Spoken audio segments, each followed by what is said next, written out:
Hello everyone, this is आमी Alvira. Welcome back to stage to excellence, जहां आपको BEd से जुड़े वीडियोस मिलते हैं। आज के सेशन में हम डिस्कस करने वाले हैं नॉलेज एंड करिकुलम का प्रैक्टिस सेट पार्ट 2। इसमें हम चाइल्ड सेंटर्ड एजुकेशन पे बेस्ड कुछ कंसेप्ट्स को रिवाइज करेंगे और उसके बाद कुछ एमसीक्यूज को सॉल्व करेंगे अपनी अंडरस्टैंडिंग को चेक करने के लिए। सो इस सेशन को स्टार्ट टू एंड तक ध्यान से देखें। नॉलेज एंड करिकुलम का प्रैक्टिस सेट पार्ट 1 हमारे चैनल पर ऑलरेडी अपलोडेड है, जिसका लिंक आपको आई बटन और डिस्क्रिप्शन बॉक्स दोनों जगह पर मिल जाएंगे, जहां से आप इजीली उस वीडियो को देख सकते हो। और कुछ कंसेप्ट्स के भी वीडियोस हमारे चैनल पर अवेलेबल है, जिसके प्लेलिस्ट के लिंक्स भी हमारे चैनल के डिस्क्रिप्शन बॉक्स पर अवेलेबल है, जहां से आप उन सारे वीडियोस को देख सकते हो।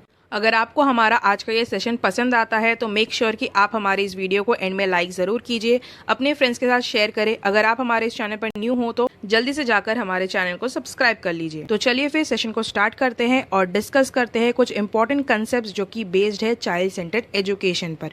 तो इसमें हमारा सबसे पहला कंसेप्ट है activity method. Activity method is a technique adopted by a teacher to emphasize his or her method of teaching through activity in which the students participate rigorously and bring about efficient learning experiences। हम इंसानों की फितरत है कोई ना कोई काम करना। जब से ह्यूमंस इस दुनिया में आए हैं तब से ही अपनी लाइफ को सिस्टमैटिक और इफेक्टिव बनाने के लिए कुछ ना कुछ एक्टिविटी करते आ रहे हैं। इसी वजह से कहा जाता है कि जो एक्टिविटी है वो ह्यूमंस के लिए इम्पॉर्टेंट है। एक्टिविटी मेथड एक टेक्निक है जो टीचर अडॉप्ट करती है अपनी टीचिंग को इफेक्टिव बनाने के लिए, जिसमें स्टूडेंट्स पूरे उत्साह से पार्टिसिपेट करते हैं, which helps in bringing out efficient learning. Activity method का मेन फोकस है लर्निंग बाय डूइंग, मतलब कुछ करते हुए सीखना। इसी वजह से जो स्टूडेंट्स इसमें अनुभव करते हैं वो बहुत ही एफिशिएंट रहता है और लंबे समय तक उनकी मेमोरी में वो इंटैक्ट रहता है। Next method discovery method.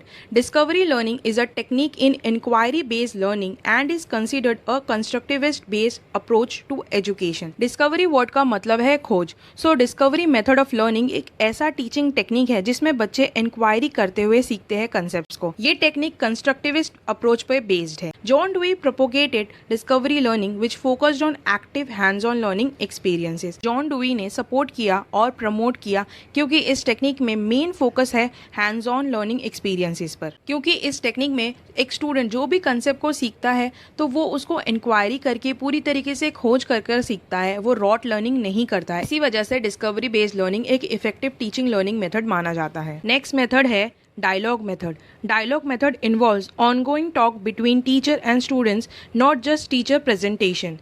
Dialogue method एक ऐसा मेथड है जहां टीचिंग बड़े यूनिक स्टाइल में होती है। इस मेथड में टीचर प्रेजेंटेशन के थ्रू नहीं बल्कि अपने स्टूडेंट्स के साथ बातचीत करके उन्हें पढ़ाती है।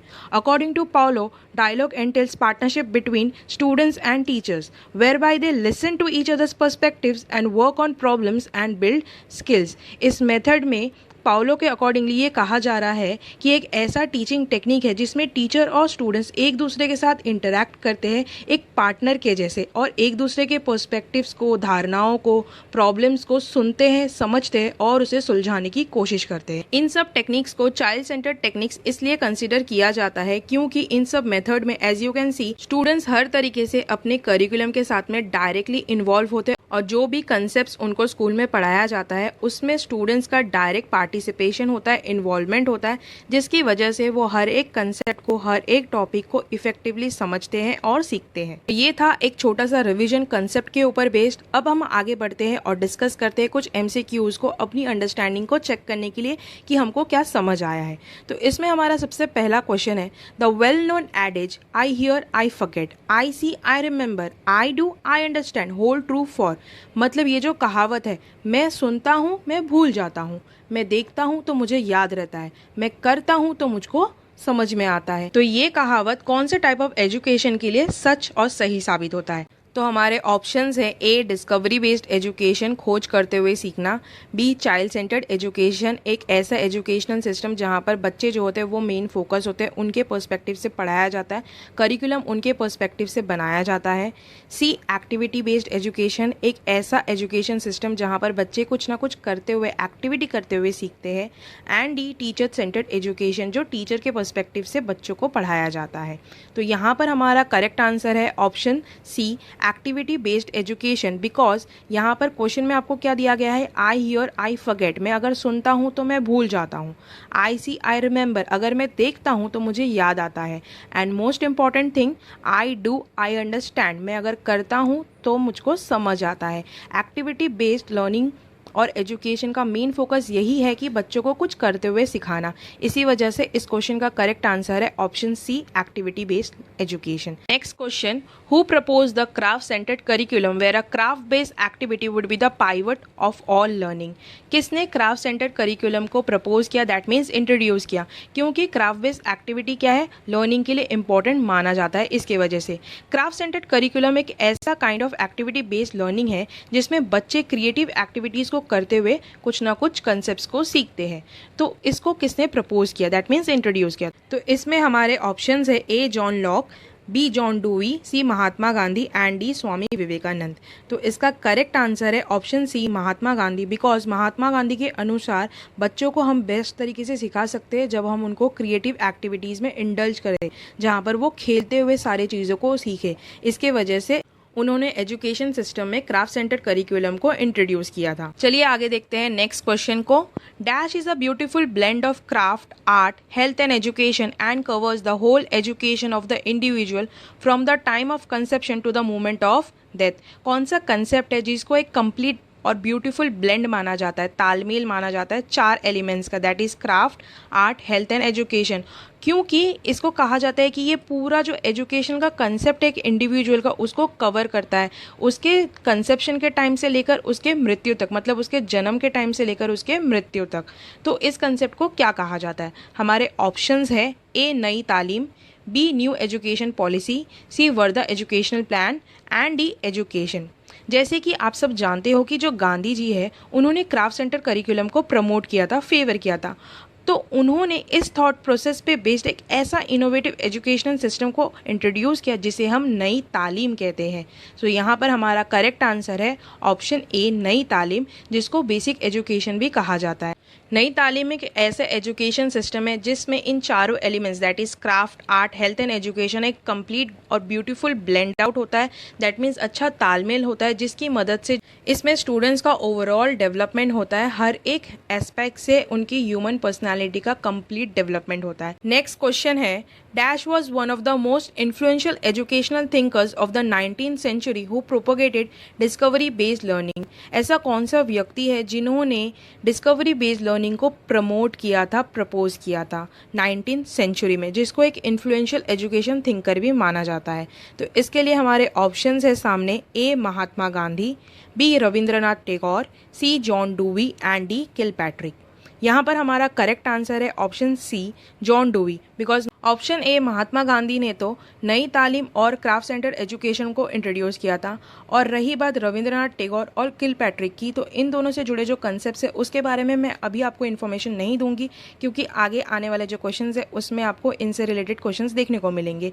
इसी वजह से तो इसको सस्पेंस बनाए रखते हैं और आगे बढ़ते हैं हमारे अगले क्वेश्चन की तरफ। सो हमारा नेक्स्ट क्वेश्चन है, which method is an outcome of Dewey's philosophy of education which was advocated by Kilpatrick, a student of John Dewey। Low, Kilpatrick का नाम लिया था पिछले क्वेश्चन में ऑप्शन में, और यहाँ पर उससे रिलेटेड क्वेश्चन आ भी गया आपके सामने। तो जॉन डूवी के लर्निंग बाय डूइंग और डिस्कवरी बेस्ड लर्निंग की जो फिलॉसफी है उससे प्रभावित होकर, उससे इन्फ्लुएंस होकर किलपैट्रिक जो जॉन डूवी के स्टूडेंट है उन्होंने कौन से कंसेप्ट को इंट्रोड्यूस किया? तो हमारे ऑप्शंस है इसमें A activity method, B discovery method, C dialogue method and D project method. तो हमारा करेक्ट आंसर है यहाँ पर option D, project method. Kilpatrick ने जॉन डूवी के फिलॉसफी से इन्फ्लुएंस होकर प्रोजेक्ट मेथड को इंट्रोड्यूस किया था। Next question, the word dialogue comes from which language. जो वर्ड डायलॉग है इसको हमने कौन से लैंग्वेज से डिराइव किया है? तो हमारे ऑप्शंस है A Latin, B French, C English और डी ग्रीक। तो हमारा करेक्ट आंसर है ऑप्शन डी, हम लोगों ने डायलॉग वर्ड को ग्रीक लैंग्वेज से डिराइव किया है। डाया वर्ड का मीनिंग है थ्रू और लोगोस वर्ड का मीनिंग है वर्ड। तो डायलॉग का मतलब हुआ mutual sharing of thoughts. Dialogue एक कॉन्वर्सेशन या डिस्कशन नहीं है जहां पर मेन फोकस किसी एक व्यक्ति के ओपिनियन या फिर उसके आर्ग्यूमेंट के ऊपर या उसके विश्वास के ऊपर ही किया जाएगा, बल्कि डायलॉग में इन्वॉल्व होता है लिसनिंग एंड अंडरस्टैंडिंग, जिसमें एक दूसरे के ओपिनियंस को सुनने और समझने की कोशिश की जाती है, उसे सुलझाने की कोशिश की जाती है। तो हमारा अगला क्वेश्चन है, what is the need for dialogue in education? Choose the correct statement from the following. Education में डायलॉग की क्या ज़रूरत है, ये आपको बताना है। आपके सामने जो स्टेटमेंट्स अवेलेबल है इनमें से तो हमारा सबसे पहला ऑप्शन है dialogue helps to understand views of others. Dialogue की मदद से हम दूसरों के व्यूज़ को समझ सकते हैं। Second, increase our tolerance for views other than our own. दूसरों के व्यूज़, दूसरों के ओपिनियंस को टॉलरेट करने की हमारी क्षमता को बढ़ाता है। Third, fosters healthy communication. Healthy communication बनने में मदद करता है। And fourth, does not creates any self awareness. कोई भी सेल्फ अवेयरनेस क्रिएट नहीं करता है। तो इनमें से कौन से स्टेटमेंट की मदद से आपको ऐसा लगता है कि हमें डायलॉग की एजुकेशन में ज़रूरत है, ये बताने के लिए आपके सामने जो ऑप्शंस अवेलेबल है इनमें से आप अपने स्टेटमेंट्स को सिलेक्ट कर सकते हो। Option A, first and third statement. Option B, second and fourth statement. Option C, first, second and third statement. Option D, first, second, third and fourth. All the options are correct in respect to the need for dialogue in education. तो यहाँ पर हमारा correct answer है option C, because हम fourth option को नहीं ले सकते as a need of dialogue in education, क्योंकि उसमें नेगेटिव बात की जा रही है। डज नॉट, नॉट वर्ड को इंक्लूड कर दिया है। तो डायलॉग का मतलब है एक दूसरे की ओपिनियंस को सुनना और समझना। तो इसमें सेल्फ अवेयरनेस कैसे ना क्रिएट हो, तो डायलॉग की मदद से सेल्फ अवेयरनेस भी क्रिएट होता है। इसी वजह से हमको डायलॉग की ज़रूरत है एजुकेशन में। इसलिए ये तीनों ऑप्शंस करेक्ट है, फर्स्ट, सेकेंड एंड थर्ड। और fourth option does not create कहा गया है, तो इसका करेक्ट स्टेटमेंट होगा it does create self awareness. तो चलिए इसी बात पे एक लाइक कर दीजिए। अब आगे बढ़ते हैं हम अपने अगले क्वेश्चन की तरफ। Who strongly oppose the banking system of education where the student was viewed as an empty account to be filled by the teacher। किस एजुकेटर ने बैंकिंग सिस्टम ऑफ एजुकेशन को अपोज किया जिसमें स्टूडेंट को एक empty account, खाली account के जैसा समझा जाता है, जिसको टीचर भरती है एजुकेशन के साथ। तो हमारे ऑप्शंस है A, Brazilian educator Paulo Freire. B, Greek philosopher Plato. C, British anthropologist Tylor. And D, father of sociology Auguste Comte. तो यहाँ पर हमारा करेक्ट आंसर है option A, Brazilian educator Paulo Freire. इनके अकॉर्डिंगली जो स्टूडेंट्स होते हैं वो खाली अकाउंट के जैसे बिल्कुल नहीं होते हैं, जिसको टीचर को फिलअप करना पड़ेगा विद एजुकेशन। बच्चे ऑलरेडी इतनी नॉलेज पजेस करते हैं कि वो जो एजुकेशन है, जो भी कंसेप्ट उनको समझाया जाएगा, उन सारी चीज़ों को समझ सकते हैं, प्रोसेस कर सकते हैं, अच्छी तरीके से सीख सकते हैं। क्लियर। नेक्स्ट क्वेश्चन है, Which of the following statements show the impact of industrialization on education? आपके सामने जो स्टेटमेंट्स अवेलेबल है इनमें से कौन सा स्टेटमेंट ये शो करता है कि एजुकेशन में इंडस्ट्रियलाइजेशन का क्या प्रभाव पड़ा है? Option A, universal and compulsory education. हर एक व्यक्ति, हर एक citizen irrespective of their differences as sex, caste, religion and region, हर किसी को एजुकेशन का मौका मिलना चाहिए। B, shift from vernacular to English education. Vernacular medium education से शिफ्ट होकर इंग्लिश मीडियम एजुकेशन प्रोवाइड की जा रही है। C, shift from traditional learning to constructivist learning. जो पहले पुरानी स्टाइल थी लर्निंग की, जिसमें rote memorisation and rote learning को प्रमोट किया जाता था, फेवर किया जाता था, जहाँ पर बच्चे रट्टा लगाते थे, उसमें से शिफ्ट होकर अब हम कंस्ट्रक्टिविस्ट लर्निंग को फॉलो करते हैं, जहाँ पर बच्चा कुछ कंस्ट्रक्टिव एक्टिविटी करते हुए सीखता है। Option D, recognition and acceptance of individual differences. As you all know कि हर एक ह्यूमन बीइंग अलग एंटिटी है, अलग इंडिविजुअल है, तो हर किसी के अलग डिफरेंसेस होंगे, तो उनको उनके डिफरेंसेस के साथ में रिकग्नाइज करना और साथ ही में एक्सेप्ट करना। इसमें से कौन सा स्टेटमेंट आपको ऐसा लगता है कि वो इम्पैक्ट है इंडस्ट्रियलाइजेशन का हमारे एजुकेशन सिस्टम में? इसमें से करेक्ट स्टेटमेंट है option B, shift from vernacular medium to English medium education. क्योंकि इंडस्ट्रियलाइजेशन के वक्त क्या हुआ था, जो यूरोपियंस थे जब वो हमारी कंट्री में आए तब तक हमारे कंट्री में वर्नैकुलर मीडियम एजुकेशन चल रही थी, और हम लोग खुद को और एडवांस और डेवलप करने के लिए इंग्लिश मीडियम एजुकेशन जो है उसको हमने अडॉप्ट कर लिया। इसके वजह से हम ये कह सकते हैं कि जो ऑप्शन बी है वो बेस्ट इम्पैक्ट दिखाता है इंडस्ट्रियलाइजेशन का हमारे एजुकेशन सिस्टम में। Option A, option C and option D, ये तीनों ही डेमोक्रेसी ऑन एजुकेशन का इम्पैक्ट दर्शाता है। डेमोक्रेसी के वजह से लोगों को एजुकेशन मिलने लगी है ऑल ओवर द वर्ल्ड। हर एक व्यक्ति के इंडिविजुअल डिफरेंसेस को देखते हुए, उनके सहूलियत को ध्यान में रखते हुए हमारा करिकुलम ऐसे डिज़ाइन किया गया है कि हर एक टाइप का लर्नर इसमें से एजुकेशन जो है वो प्राप्त कर सकता है। चलिए अब देखते हैं हमारा अगला question. Dr. Babasaheb Ambedkar viewed that values such as dash, dash and dash are propagated through education. Doctor Baba Saheb Ambedkar के अकॉर्डिंगली कौन से वैल्यूज़ है जो हम एजुकेशन के थ्रू प्रमोट कर सकते हैं? हमारे ऑप्शंस है A social, political and cultural, B economic, cultural and social justice, C equity, equality and educational, D equity, equality and social justice. तो इनमें से कौन सा कॉम्बिनेशन आपको ऐसा लगता है कि बाबा साहेब अम्बेडकर के अकॉर्डिंगली एजुकेशन के थ्रू हम प्रमोट कर सकते हैं? हमारा करेक्ट आंसर है इसमें option D equity, equality and social justice. समाज में न्याय तब ला सकते हैं जब हम समाज में रहने वाले लोगों को इक्वली ट्रीट करेंगे और उनके डिफरेंसेस और उनके सिमिलैरिटीज़ को ध्यान में रखते हुए उनको प्रॉपर अपॉर्चुनिटीज़ प्रोवाइड करेंगे। तो according to doctor Baba Saheb Ambedkar, values such as equity, equality and social justice are propagated through education. हम एजुकेशन के मदद से ही इक्विटी, इक्वालिटी और सोशल जस्टिस को इस सोसाइटी में अचीव कर सकते हैं। नेक्स्ट क्वेश्चन है to J Krishnamurti education means. Krishnamurti के अकॉर्डिंगली एजुकेशन का क्या मतलब है? तो हमारे ऑप्शंस है A educating the whole person, एक व्यक्ति को पूरी तरीके से सिखाना, B educating the person as a whole, एक व्यक्ति को ऐसे सिखाना कि ऐसा ना हो कि उसका एक पार्ट में आपने कुछ सिखाया तो सिर्फ उसका दिमाग ही चल रहा है, बाकी उसके हैबिट्स, उसके बिहेवियर्स, ये सारे कुछ भी मैनर्स नहीं है। ठीक है, क्योंकि ऐसा कई बार होता है ना, कुछ बच्चे क्या होते हैं सिर्फ पढ़ाकू होते हैं पर उनको समाज के साथ में घुलना मिलना नहीं आता, उनको दूसरे एक्टिविटीज़ करने नहीं आते। तो आपको जब एक व्यक्ति को पढ़ाना है तो उनको पार्ट्स में नहीं पढ़ाना है, उनको एक कम्प्लीटली पढ़ाना है ताकि वो हर सिचुएशन के साथ में एडजस्ट कर सके। Option C educating the person within a whole, एक पर्सन को उसके सोसाइटी में रहकर उसके ह्यूमैनिटी को देखते हुए, उसके नेचर को देखते हुए उसको पढ़ाना, या option D all of the above. तो यहाँ पर हमारा करेक्ट आंसर है option D all of the above, because education का मतलब है एक व्यक्ति को उसकी पूरी ज़िंदगी, होल लाइफ के लिए प्रिपेयर करना, ना कि उसके एक पर्टिकुलर लाइफ के पार्ट के लिए प्रिपेयर करना। तो जब तक एक व्यक्ति अपना इनर ट्रांसफॉर्मेशन नहीं करता, लिबरेशन नहीं करता, तो वो व्यक्ति सोशल ट्रांसफॉर्मेशन की तरफ कैसे आगे बढ़ेगा? तो कृष्णमूर्ति के अकॉर्डिंगली जब भी हम किसी भी व्यक्ति को कुछ सिखाते हैं, एजुकेट करते हैं, तो उन्हें कम्प्लीटली एजुकेट करना चाहिए ताकि हम उस व्यक्ति में किसी भी टाइप के चैलेंजेस को फेस करने की कैपेसिटी को डेवलप कर सके। चलिए देखते हैं हमारा अगला question. Dash is the feeling of loyalty towards a particular country. It is often accompanied with the belief that one's own country is more important than other countries. एक ऐसी भावना जिसमें हम अपने देश के बारे में पूरी निष्ठा से उसके हित के बारे में सोचते हैं और साथ ही में ये सोचना, ये विश्वास करना कि जो हमारा देश है वो सबसे सर्वोपरि है। तो इस कंसेप्ट को, इस भावना को क्या कहा जाता है?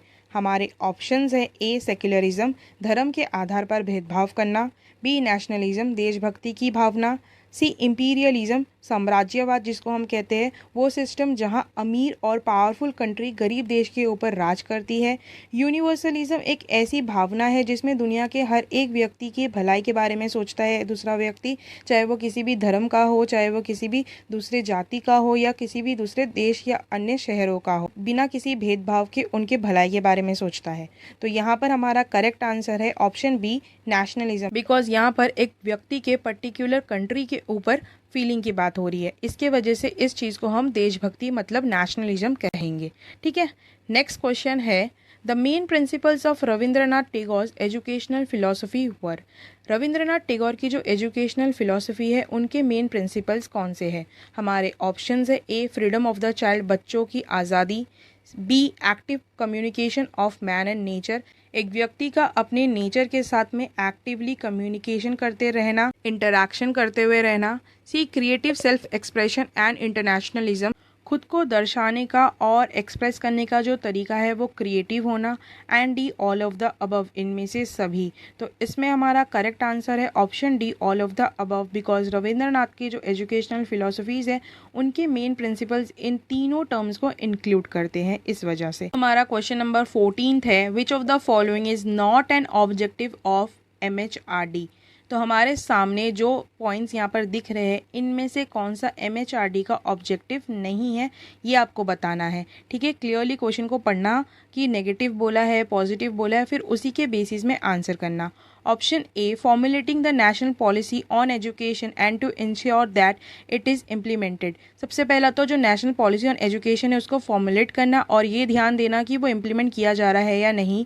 B, improving the quality of education institutions throughout the country. देश भर में जितने भी एजुकेशन इंस्टीट्यूशंस है जैसे कि कॉलेजेस, यूनिवर्सिटीज़, स्कूल्स, इन सब का विकास होना और उनकी क्वालिटी को डेवलप करना। C, not providing any financial help in the form of scholarship, loan, subsidy to deserving students from the deprive section of the society. हमारे सोसाइटी के जो डिप्राइव सेक्शंस है, जहाँ पर जो कमज़ोर बच्चे हैं पर डिजर्विंग है पढ़ने के, उनको स्कॉलरशिप या किसी भी टाइप की लोन या सब्सिडी प्रोवाइड नहीं करना, किसी भी टाइप की फाइनेंशियल हेल्प प्रोवाइड नहीं करना। D, paying special attention to disadvantage groups like poor, females and minorities. या फिर जो डिसएडवांटेज ग्रुप में रहने वाले लोग हैं जैसे कि जो गरीब बच्चे हैं, फीमेल चाइल्ड्स है या फिर जो माइनॉरिटीज़ को बिलोंग करने वाले स्टूडेंट्स हैं, उनके ऊपर ज़्यादा ध्यान देना और उनकी मदद करना जिसकी मदद से वो एजुकेशन को प्राप्त कर सके।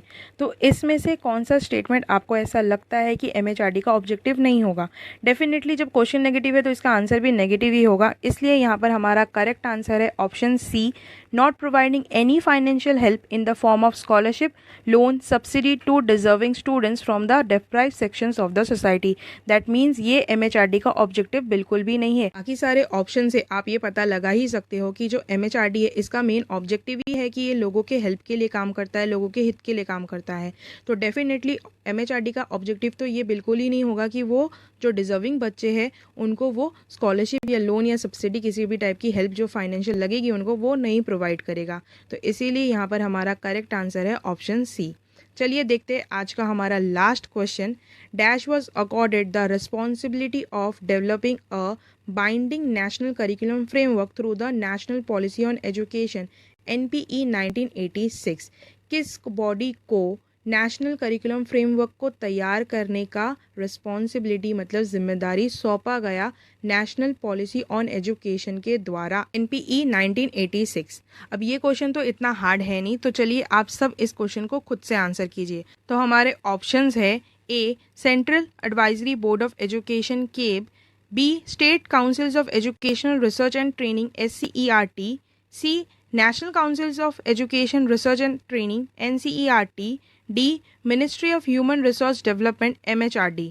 तो यहाँ पर हमारा करेक्ट आंसर है option C, NCERT, national councils of education research and training. तो यहाँ पर हमारे सारे क्वेश्चंस ख़त्म होते हैं। आई होप आपको आज का कंसेप्ट और आज के क्वेश्चंस पसंद आए हैं। अगर आपको हमारा आज का ये सेशन हेल्पफुल और बेनिफिशियल लगता है तो इस वीडियो को ज़रूर लाइक कीजिए और अपने फ्रेंड्स के साथ शेयर कीजिए। अगर आप हमारे इस चैनल पर न्यू हो तो मेक श्योर कि आप हमारे इस चैनल को सब्सक्राइब कर ले और सब्सक्राइब करने के बाद में बेल आइकन को ज़रूर हिट करना सो दैट आने वाले इंटरेस्टिंग वीडियोज़ के नोटिफिकेशन आपको लगातार मिलते रहे। Thanks a lot for watching. Best of luck for your exams. मिलेंगे बहुत ही जल्द हमारे अगले वीडियो में।